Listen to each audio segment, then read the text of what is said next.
नमस्कार साथियों, मेरा नाम है अशोक पांडे और मेरे चैनल जय विद अशोक पर आपका स्वागत है। फ्रेंड्स, आज हम एएफएम यूनिट 5 पार्ट 8 पर पहुंच चुके हैं। ठीक है, यहाँ पर हम मैकमिलन बुक का आपका एग्जाम्पल नंबर 4 करेंगे। पिछले लेक्चर में हमने एग्जाम्पल नंबर 3 किया था, इसमें एग्जाम्पल नंबर 4 करेंगे। ओके, अब देखो, स्थिति ये है कि आपने लगभग सब कुछ सीख लिया है। मैं कुछ ज़्यादा नया नहीं सिखा रहा हूँ। मैकमिलन बुक में एक दो छोटी मोटी चीज़ें थी, वो मैंने पिछले लेक्चर में आपको सिखाई थी कि अगर मान लो वन साइडेड एरर है और ट्रायल बैलेंस नहीं बना है, तो उस केस में ट्रायल बैलेंस नहीं बना है और वन साइडेड एरर है, तो सिंपल उस अकाउंट में जाकर के रेक्टिफिकेशन कर दो कि हाँ भैया, तुम्हारा अकाउंट 800 रुपये से ज़्यादा डेबिट हो गया तो हम क्रेडिट कर रहे हैं। ऐसा कर सकते हैं। यहाँ हम बात करने जा रहे हैं टू साइडेड एरर। मैंने आपको बताया था, ऐसी एरर जिसमें दो या दो से अधिक अकाउंट प्रभावित होते हैं, टू साइडेड एरर कहलाती है। इसमें भी स्टेज वही चार की चारों स्टेज होती हैं। पहली स्टेज ट्रायल बैलेंस से पहले और ट्रायल बैलेंस से बाद। ठीक है, तो अगर हम देखिए अगर आपकी वन साइडेड एरर है, if it is one sided error, तो ट्रायल बैलेंस से बिफोर में नो एंट्री, मतलब हमें कोई जर्नल की एंट्री बनाने की ज़रूरत नहीं है।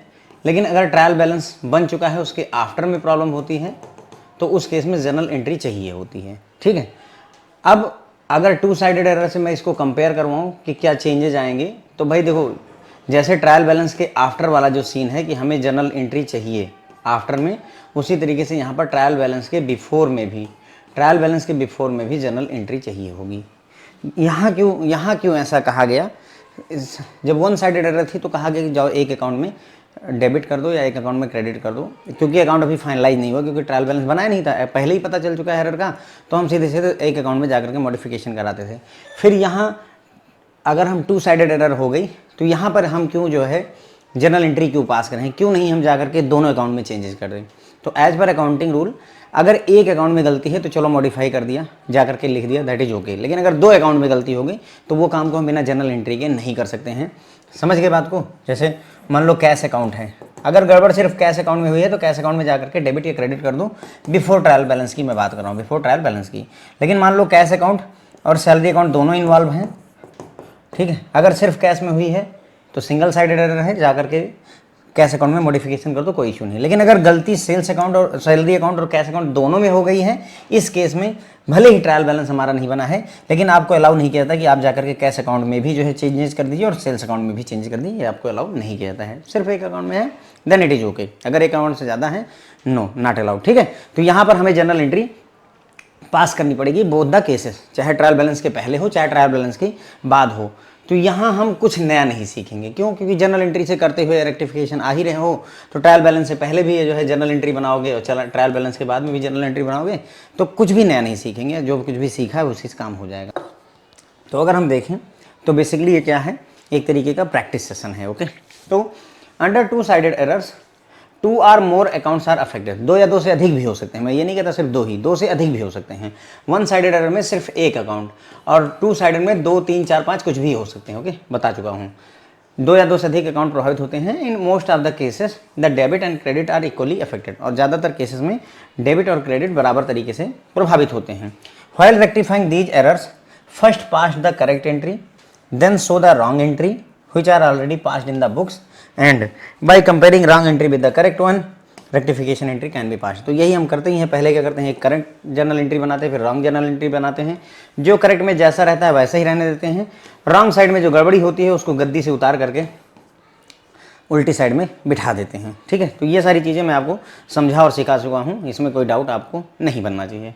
Here is your example number 4 from the Macmillan book. फटाफट इसको कर लेते हैं यदि आप चाहें। ठीक है, example number 4, rectify the following error. अब यहाँ देखो, before trial balance after trial balance लिखा नहीं है, क्यों?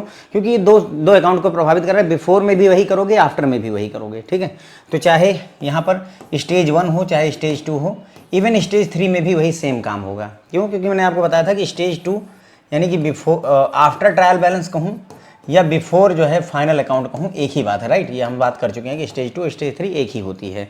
तो स्टेज 1 में भी वही होगा, 2 में भी वही होगा, 3 में भी वही होगा। ठीक है, तो कोई टेंशन वाली बात नहीं है।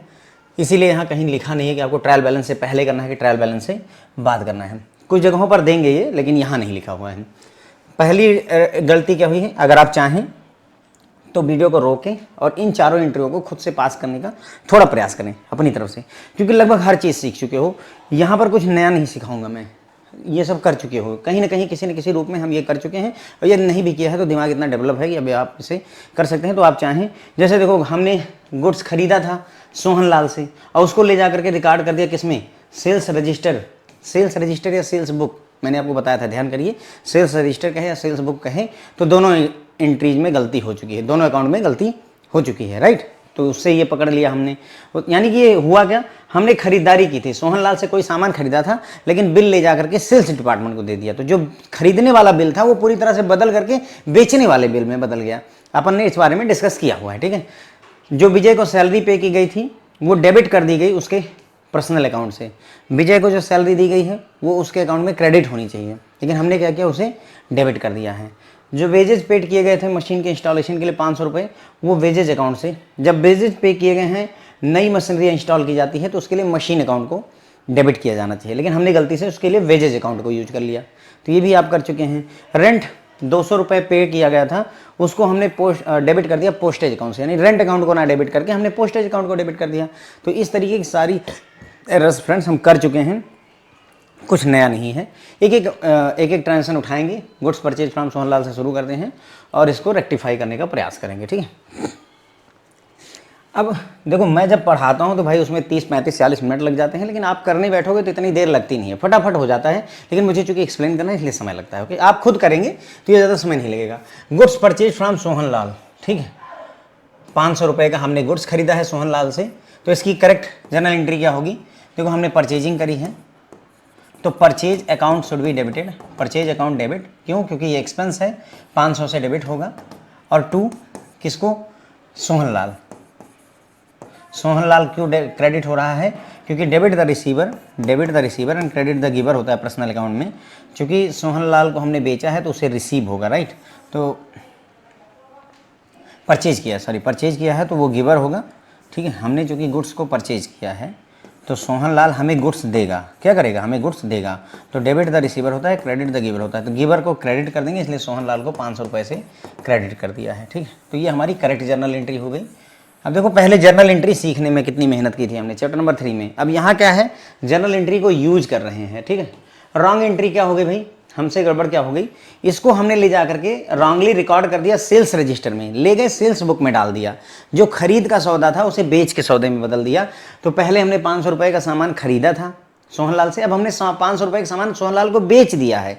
ध्यान रखिएगा, एक जगह गड़बड़ नहीं, सेल्स रजिस्टर मतलब दोनों एंट्रियां गड़बड़ हो चुकी हैं, राइट, दोनों अकाउंट में प्रॉब्लम हो चुकी है। तो सेल्स की एंट्री क्या होती है, देखो सेल्स हमारी इनकम होती है टू सेल्स अकाउंट, है ना, यानी कि सेल्स अकाउंट को हम क्रेडिट करेंगे 500 रुपये से, सेल्स अकाउंट को क्रेडिट करेंगे, और डेबिट क्या होगा हमारा, डेबिट क्या होगा, सोहन लाल अकाउंट डेबिट होगा 500 से। अब इसमें डिस्कशन बहुत ज़्यादा नहीं होना चाहिए, आपको एंट्री कैसे हो रही वो समझ में आना चाहिए, ठीक है। देखो डेबिट द रिसीवर होता है क्रेडिट द गिवर होता है, क्योंकि हमने सेल किया है तो हमने गुड्स दिए होंगे किसको, सोहन लाल को, तो डेबिट द रिसीवर होगा, इसलिए सोहन लाल को डेबिट कर दिया। और सेल्स हमारी इनकम होती है, डेबिट नॉमिनल अकाउंट है, debit all the expenses, credit all the income, तो क्रेडिट ऑल द इनकम इसे क्रेडिट कर देंगे, ठीक है। बस अब अगर मैंने आपको बताया था, यदि आपने लैंग्वेज पढ़ ली और ये एंट्री बन गई, फिर उसका रेक्टिफिकेशन मजाक है, ठीक है। अब यहाँ देखो क्या कुछ कॉमन है, यहाँ परचेज है, वहाँ सेल्स है, नहीं, यहाँ सोहन लाल है, वहाँ भी सोहन लाल है, हाँ सर कॉमन है, सोहन लाल तो मिले यहाँ पर, यहाँ भी सोहन लाल है, 500 यहाँ भी है, 500 यहाँ भी है, लेकिन फिर भी ये कॉमन नहीं है। क्यों नहीं कॉमन है, क्योंकि सर ये क्रेडिट की एंट्री है और ये डेबिट की एंट्री है, ओके, तो ये कॉमन नहीं है। तो सर करेक्शन कैसे करेंगे, सर करेक्शन आसान होता है, जो करेक्ट साइड में जैसे है वैसे ही रहने दीजिए, और जो रॉन्ग साइड में है उसको गद्दी से उतारिए और ला करके यहाँ अवतरित करिए कि भैया जो है तुम जो डेबिट में है उसे क्रेडिट में लाएंगे। तो अगर मान लो हम सोहन लाल की एंट्री को लेकर आते हैं, तो सोहन लाल अकाउंट डेबिट है यहाँ पर उधर में, तो इधर आएगा क्रेडिट हो जाएगा। क्रेडिट को कैसे लिखते हैं, टू सोहन लाल अकाउंट लिख दीजिए, ठीक है, 500 से क्रेडिट कर दिया, ये निपट गई एंट्री। और इसको भी सेल्स यहाँ पर क्रेडिट में है तो यहाँ डेबिट में आ जाएगा। डेबिट में कैसे लिखते हैं, सेल्स अकाउंट डेबिट में DR लिख देते हैं 500 रुपये से, ठीक है। तो ये भी, ये दोनों एंट्रियाँ हमारी रॉन्ग साइड से उठ करके राइट साइड में आ गई, करेक्ट साइड में आ गई, और उल्टी कर दी हमने, तो मतलब जो है उनको उनकी गद्दी से उतार दिया, तो सब कुछ सही कर लिया, ठीक है। बस यही हमारी रेक्टिफिकेशन की एंट्री है, लेकिन अब इसमें थोड़े से मॉडिफिकेशंस करने पड़ेंगे। क्यों, क्योंकि दिख रहा होगा, देखो सोहन लाल का नाम 2-2 जगह पर आ रहा है, कोई मतलब नहीं है 2-2 जगह पर आने का, राइट। तो सोहन लाल का नाम 2-2 जगह क्यों आए, ठीक है, तो हम क्या करें, इसको कंसोलिडेट कर दें। तो अगर इसको कंसोलिडेट करें तो सोहन लाल का अकाउंट 500 से क्रेडिट, फिर 500 से क्रेडिट, तो दोनों की जगह पर हम इसे सीधे सीधे क्यों ना 1000 से क्रेडिट मार दें। ठीक है, तो 1000 रुपये से हमने इसे क्रेडिट मार दिया, तो एक सोहन लाल की एंट्री हो गई। और दूसरा, जर्नल की एंट्री जो होती है उसमें पहले डेबिट की ट्रांजेक्शन होती हैं, फिर क्रेडिट की ट्रांजेक्शन होती हैं। तो पहले डेबिट की ट्रांजेक्शन होंगी, तो उस हिसाब से पहले सारी डेबिट की ट्रांजेक्शन लिखेंगे। ठीक है, परचेज अकाउंट को डेबिट किया कितने से, 500 रुपये से। फिर दूसरी डेबिट की एंट्री कौन सी है, सेल्स अकाउंट को डेबिट किया 500 रुपये से। और उसके बाद में अब क्रेडिट की ट्रांजेक्शन लिखते हैं, तो to Sohan Lal account credited by 500 रुपये से। ये है फ्रेंड्स हमारा रेक्टिफिकेशन की एंट्री, ये हमारी रेक्टिफिकेशन की एंट्री बन गई। ठीक है, तो कर लिया था हमने, बस केवल थोड़े से मॉडिफिकेशन किया। हमने क्या किया, डेबिट की एंट्रियों को एक साथ, अगर तुमको ये सीख गए हो तो सीधे लिख देना उठा करके, पहले डेबिट की एंट्रियाँ लिख दो ढूंढ करके, फिर क्रेडिट की एंट्रियाँ लिख दो। और क्रेडिट की लिखोगे सोहन लाल 2 बार आएगा तो जोड़ भी लेना। ठीक है, तो परचेज अकाउंट डेबिट होगा, सेल्स अकाउंट डेबिट होगा, और सोहन लाल का अकाउंट 1000 रुपये से क्रेडिट हो जाएगा। ओके, यही है आपकी रेक्टिफिकेशन की entry, purchase account, sales account, Sohan Lal के अकाउंट। ठीक, डबल साइडेड एरर है ये, बल्कि 3 अकाउंट प्रभावित हैं। देखिए, तो इसे 2 साइडेड एरर कहते हैं, जबकि 3 अकाउंट यहाँ पर प्रभावित हैं। ठीक है, या एक बात और ध्यान रखिएगा, यहाँ कहीं सस्पेंस अकाउंट वगैरह यूज नहीं होगा, आपका सस्पेंस की जरूरत नहीं पड़ेगी। ध्यान रखिएगा, अगर सस्पेंस अकाउंट यूज हुआ है तब ये याद करिएगा कि ट्रायल बैलेंस से पहले अगर हुआ है तो हमें एंट्री बनाने की जरूरत नहीं है। अगर सस्पेंस अकाउंट यूज ही नहीं हुआ है तो भैया फिर एंट्री बनाओ, बात खत्म। समझ गए ना। अगर सस्पेंस अकाउंट नहीं यूज हुआ है तो जो एंट्री बन गई वही आपका आंसर हो जाएगी। अगर सस्पेंस अकाउंट यूज हुआ है और बिफोर ट्रायल बैलेंस कह दे, इन दैट केस आपको एंट्री नहीं करनी, मतलब आपको जर्नल एंट्री नहीं बनानी है, बल्कि जा करके एक जो है लाइन जोड़नी होती है अकाउंट में। ठीक है, सैलरी पेड टू विजय, हमने विजय को सैलरी पे करी है। ठीक है, wrongly debited to his personal account. तो देखो, सैलरी हमारा क्या होता है, एक्सपेंस होता है। तो सैलरी अकाउंट डेबिट कर दिया 1000 रुपये से, और टू सैलरी पे टू विजय, किसको दिया है, विजय को। विजय का अकाउंट क्रेडिट करेंगे कितने से, 1000 रुपये से। देखो ये हमारी करेक्ट एंट्री होनी चाहिए, करेक्ट। देखो सैलरी अकाउंट, चलो सैलरी हमारा एक्सपेंस है, समझ में आता है कि खर्चा है, बिजनेस से पैसा जा रहा है तो डेबिट करेंगे। और विजय क्या है, debit the receiver, personal account है, debit the receiver credit the giver. ठीक है, तो यहाँ पर क्या है, सैलरी हमने विजय को दी है।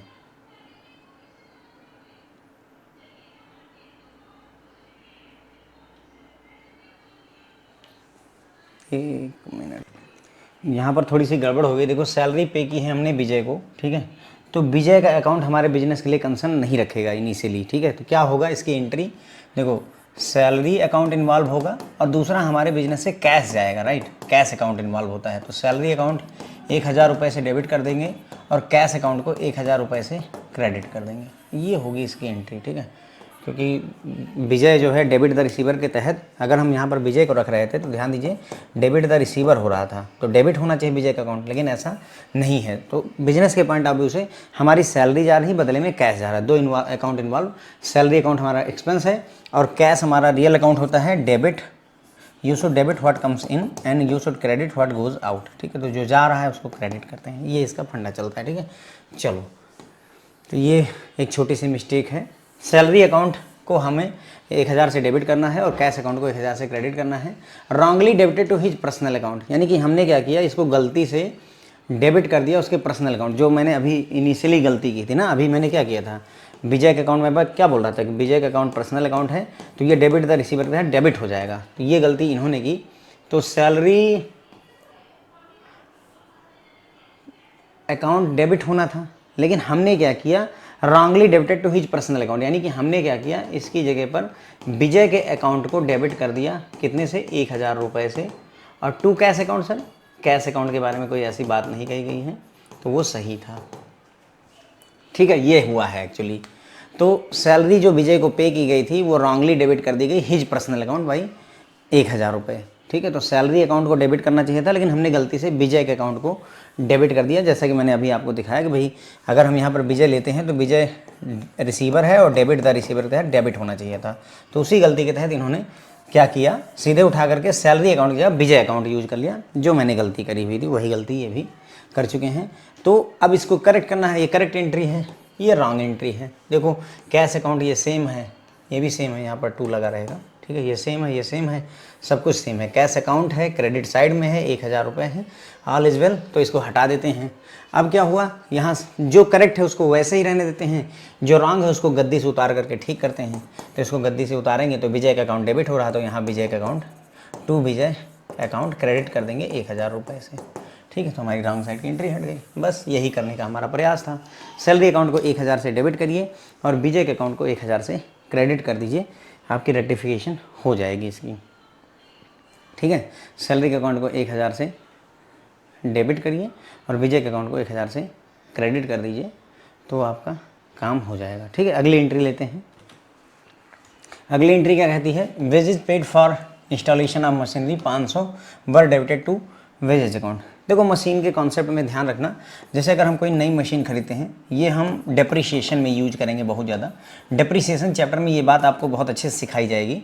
देखो कोई मशीन खरीदी, सोचो 1 लाख रुपए की, तो उसका जो प्राइसिंग होता है सिर्फ 1 लाख रुपए नहीं होता। अगर हमने 1 लाख रुपए खरीदी, उस पर कस्टम ड्यूटी 20,000 रुपये देनी पड़ी तो वो जोड़ो, प्लस उसको इंस्टॉल करवाने के लिए सोचो कि जो है हमें 10,000 देने पड़े तो वो जोड़ो, ठीक है। उसको शिफ्ट करने के लिए लाने भर में अगर मान लो जो है हमारे 5,000 रुपये खर्चा हुए तो वो भी जोड़ लेना होता है। ये सारी चीज़ें जोड़ करके तब जा करके मशीन का फाइनल प्राइस आता है। मशीन को यूज करने से पहले, मशीन को पहली बार यूज करने से पहले जितना भी खर्चा होता है उन सभी खर्चों को फ्रेंड्स जोड़ करके मशीन अकाउंट में ही लिखा जाता है। किस में लिखा जाएगा, मशीन अकाउंट में ही लिखा जाता है। तो हमारा 1,20,000, 30,000, 35,000, तो हमारी मशीन का जो प्राइस है वो 1,35,000 रुपये होना चाहिए, ना कि 1 लाख रुपए होगा। मशीन का दाम 1 लाख है, लेकिन बाकी खर्चे भी जोड़ करके पहली बार मशीन को यूज करने से पहले जितना भी खर्चा होता है फ्रेंड्स, वो सारा मशीन का ही पैसा माना जाता है। इसलिए अगर हमने मशीन को इंस्टॉलेशन करने में 500 रुपये खर्चा किया है तो उसको किस अकाउंट में दिखाना चाहिए, मशीन अकाउंट में दिखाना चाहिए, ना कि किस में, वेजेस अकाउंट में। हमने मजदूरी में दिखा दी, मजदूरी में नहीं दिखाएंगे, वो है मजदूरी, लेकिन मैंने आपको बताया कि नई मशीन लगाने पर अगर उसको शिफ्ट करने में जो पैसा लगेगा, ऐसे देखा जाए तो शिफ्टिंग का चार्जेस एक तरीके की मजदूरी है, लेकिन मजदूरी में उसको नहीं लेते हैं, ठीक है। इंस्टॉलेशन का चार्जेस, शिफ्टिंग का चार्जेस, सारे चार्जेस आपके मशीन के अकाउंट में ही ऐड कर दिए जाते हैं, ठीक है। ये है, ठीक है।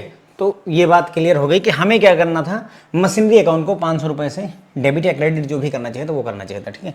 तो यहाँ पर क्या होगा हमारी correct entry, machine account debit 500 से और 2 क्या गया बदले में, 500 रुपये हमने कैश दिया होगा, कैश अकाउंट क्रेडिट होगा 500 रुपये से, ठीक है। देख लेते हैं एक बार कि क्यों डेबिट किया। देखो मशीन क्या है, आपका एसेट है ना, एसेट रियल अकाउंट होता है। Debit what comes in and credit what goes out. क्योंकि मशीन आ रही है एक तरीके से, तो मशीन आ रही है तो डेबिट व्हाट कम्स इन के तहत हमने मशीन अकाउंट को डेबिट कर दिया। और क्रेडिट व्हाट गोज आउट, क्योंकि कैश भी आपका रियल अकाउंट है, कैश भी क्या है, रियल अकाउंट है, तो क्रेडिट व्हाट गोज आउट 500 रुपये जा रहे हैं, तो क्रेडिट व्हाट गोज आउट के तहत 500 रुपये क्रेडिट कर दिए जाएंगे, ठीक है। तो ये होना चाहिए था, लेकिन हमारे क्लर्क को उस बात की थोड़ा समझ नहीं थी, अकाउंटिंग मिस्टेक उसने कर दी, प्रिंसिपल एरर कर दी उसने, और उसने क्या किया, इसको वेजेज अकाउंट में डेबिट कर दिया, वेजेज अकाउंट डेबिट कर दिया 500 से। देखो लिखा हुआ है वर डेबिटेड, इसको डेबिट किया गया वेजेज अकाउंट से, लिखा हुआ है कि भाई जो वेजेज अकाउंट है उसको डेबिट कर दिया गया। तो अगर लिखा ही है कि डेबिट किया गया तो हम भी डेबिट कर देंगे, यहाँ गणित हम खुद की नहीं लगाएंगे। और दूसरा अकाउंट कौन सा होगा भाई, दूसरे अकाउंट के बारे में कुछ कहा नहीं गया है, तो 500 रुपये कैश, ठीक। अब इसको रेक्टिफिकेशन करना है। देखो कैश अकाउंट क्रेडिट में है यहाँ भी और यहाँ भी, वेरी गुड, ठीक है, सही है। यहाँ मशीन अकाउंट है करेक्ट साइड में और वेजेज अकाउंट है रॉन्ग साइड में। क्या करेंगे, रॉन्ग साइड वाली जो एंट्री है उसको गद्दी से उतार करके यहाँ रखो, वहाँ डेबिट साइड में है तो यहाँ क्रेडिट में, क्रेडिट कैसे लिखते हैं, 2 लगा करके, टू वेजेज अकाउंट 500 रुपये। ये एंट्री भी हमारी निपट गई, राइट। बस यही चाहते थे हम, मशीन अकाउंट को 500 से डेबिट करना और वेजेज अकाउंट को 500 से क्रेडिट करना, दैट वाज आवर एम। बस हो गया, ये सही, करेक्शन डन। क्या हमने कुछ नया सीखा, नहीं सर, प्रैक्टिस कर रहे हैं, बेसिकली सब सिखा चुका हूँ, इसमें हम कुछ नया नहीं सीख रहे हैं। मशीन का अकाउंट 500 से डेबिट और वेजेज अकाउंट 500 से क्रेडिट, वही है। देखो जैसे जैसे आपकी प्रैक्टिस बढ़ती जाएगी आप और अच्छे होते जाओगे, फटाफट करोगे, मतलब देखा और 2 लाइनें, मैं तो पूरी एंट्री बना करके आपको दिखा रहा हूँ, आप ऐसे ही कर पाओगे, ठीक है। रेंट पे किया 200 रुपये का, उसको रॉन्गली जो है डेबिट कर दिया गया पोस्टेज अकाउंट से, यानी पोस्टेज अकाउंट को डेबिट किया गया, खुद ही बता रहे हैं, ठीक है। तो हमें रेंट पे किया 200 का, तो इसके लिए क्या एंट्री बनेगी, रेंट अकाउंट इन्वॉल्व होगा और दूसरा कौन सा अकाउंट इन्वॉल्व होगा, कैश अकाउंट इन्वॉल्व होगा, राइट। अगर रेंट पेड 200 रुपये लिख दिया जाए तो इसका मतलब 2 अकाउंट हो गए, कैश और रेंट, ठीक है। तो रेंट अकाउंट हमारा एक्सपेंस है, रेंट अकाउंट को डेबिट कर दीजिए सर 500 रुपये से और 2 लगा करके कैश अकाउंट को क्रेडिट कर दिए 500 रुपये से। क्यों सर, क्यों रेंट को डेबिट किया? क्योंकि रेंट हमारा एक्सपेंस होता है, नॉमिनल अकाउंट होता है रेंट, ठीक है। तो डेबिट ऑल द एक्सपेंसेस के तहत ये डेबिट होगा क्योंकि ये खर्चा है, और debit what comes in credit what goes out, क्योंकि 200 रुपये जा रहे हैं, ठीक है, क्योंकि 200 रुपये जा रहे हैं तो इसको हम क्या करेंगे, क्रेडिट कर देंगे, ठीक है, क्रेडिट कर देंगे, क्योंकि debit what comes in credit what goes out. जानते हो आप अच्छे से, कुछ नया नहीं सीख रहे हैं। इन्होंने बताया कि भाई हमसे गलती क्या हुई, रेंट जो हमने पे किया तो उसको पोस्टेज अकाउंट में डेबिट कर दिया, यानी कि हमने क्या किया, पोस्टेज अकाउंट को डेबिट मार दिया 200 रुपये से। और सर कैश का क्या हुआ, उसके बारे में कुछ बोला नहीं है, तो सीधे सीधे वही लिख दिया, यानी कि टू कैश अकाउंट में कोई गड़बड़ हमसे नहीं हुई है, 200 रुपये, ठीक है, सब सही है, बस मैचिंग करवाओ। देखो to cash account all good, एकदम सेम है, तो हटा दो इसको यहाँ से। फिर क्या करना है सर, ये जो करेक्ट है उसको वैसे ही रहना, जो रॉन्ग साइड में उसको उतार करके गद्दी से उल्टी साइड ले जाओ, उधर डेबिट में है तो इधर जो है आपका पोस्टेज अकाउंट है, ठीक है, पोस्टेज अकाउंट क्रेडिट कर देंगे 200 रुपये से, ठीक है। तो ये एंट्री भी हमारी ख़त्म हो गई, बस काम ख़त्म हो गया। बताओ क्या डिफ़िकल्टी है, मुझे तो भाई समझ में नहीं आता है कि कोई डिफ़िकल्टी है आपको। रेंट अकाउंट को डेबिट किया, पोस्टेज अकाउंट को क्रेडिट किया, क्यों डेबिट हुआ क्यों क्रेडिट हुआ, पूरा लॉजिक के साथ आपको दिखाया हुआ है। तो बस रेंट अकाउंट को 200 से डेबिट और पोस्टेज अकाउंट को 200 से क्रेडिट कर दीजिए, आपकी रेक्टिफिकेशन डन है। Here your example number 4 get fully cover, ठीक है। एग्जाम्पल नंबर 4 पूरी तरह से कवर हो चुका है। चलो ठीक है, तो अब चाहे बिफोर ट्रायल बैलेंस कहे चाहे आफ्टर ट्रायल बैलेंस कहे, कोई फ़र्क नहीं पड़ता है, ठीक है। अब देखो, अब इतना सब कुछ कर लिया है ना, तो थोड़ा सा अब मेंटल एक्सरसाइज करिए। मेंटल एक्सरसाइज मतलब खुद दिमाग में सोचिए कि हम मतलब जर्नल एंट्री 1 मिनट में लिखी और फटाफट करेक्शन कर लिया, ठीक है, बहुत तेज़ी से कर पाएंगे। अब देख ही रहे होंगे ये वाली एंट्री हमने बहुत तेज़ी से निपटाई, हार्डली जो है 5 मिनट में निपट गई। आप अगर खुद से कैलकुलेट करने बैठेंगे तो हो सकता है 1 से 1.5 मिनट में निपट जाए, इससे ज़्यादा आपको समय नहीं लगेगा, ठीक है। तो बस पकड़ने वाली जो बात थी, देखो अब सेल्स रजिस्टर लिखा था, मैं आपको यहाँ सीधे पढ़ाता मैकमिलन तो आप पागल हो जाते, लेकिन मैंने आपको पहले देखिए बुक्स और अकाउंट में फ़र्क वाला एक पूरा लेक्चर दिया हुआ है जिससे आप ये समझे। अंडरकास्टिंग ओवरकास्टिंग पर एक लेक्चर दिया हुआ है जिससे आप वो ओवरकास्टिंग अंडरकास्टिंग का पिछड़ा वाला जो था, सेल्स अकाउंट को अंडरकास्ट किया था 100 रुपये से, वो भी आप समझ गए, ठीक है। उसके अलावा बाकी ये सब चीज़ें मतलब जो है कि वेजेस की जगह मशीनरी, शायद ऐसा एक एग्जांपल हम कर चुके हैं, है ना। रेंट पे किया था, उसके बदले में पोस्टेज को डेबिट कर दिया, ये सारी चीज़ें अपन पढ़ चुके हैं, कोई डिफिकल्टी यहाँ पर अपने को फेस नहीं हुई है, ठीक है फ्रेंड। तो बस यहीं पर अपना लेक्चर खत्म होता है, एग्जाम्पल नंबर 4 यहाँ पर डन हो जाता है। अगले क्लास में एग्जाम्पल नंबर 5 करेंगे। Thank you so much friend.